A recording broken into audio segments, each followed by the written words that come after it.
Yo, what's up guys, welcome back to the channel. In today's video, let's check out how to export your Digit savings data.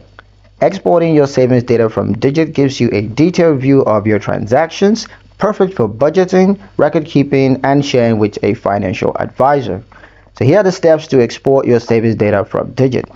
First, launch the Digit app on your mobile device.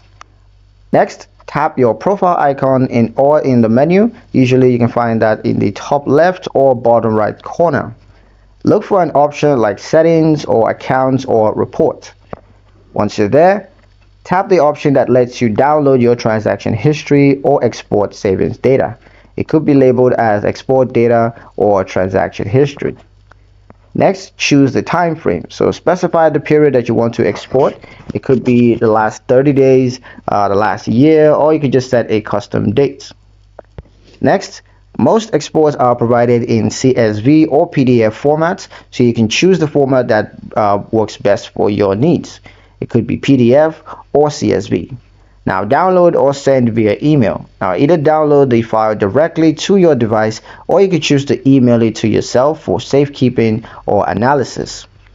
Pro tip, you can open CSV file in Excel or Google Sheets for filtering and budgeting. Use exported data to track trends in your savings. You can use it to compare months or you can prepare for tax seasons. And that's pretty much it for the video guys. Hope you liked it. Hope you found the information here useful enough. If you did, like the video, comment down below, let me know what you thought. Share the video with your friends and subscribe to the channel if you haven't done so already, and I'll see you in the next one.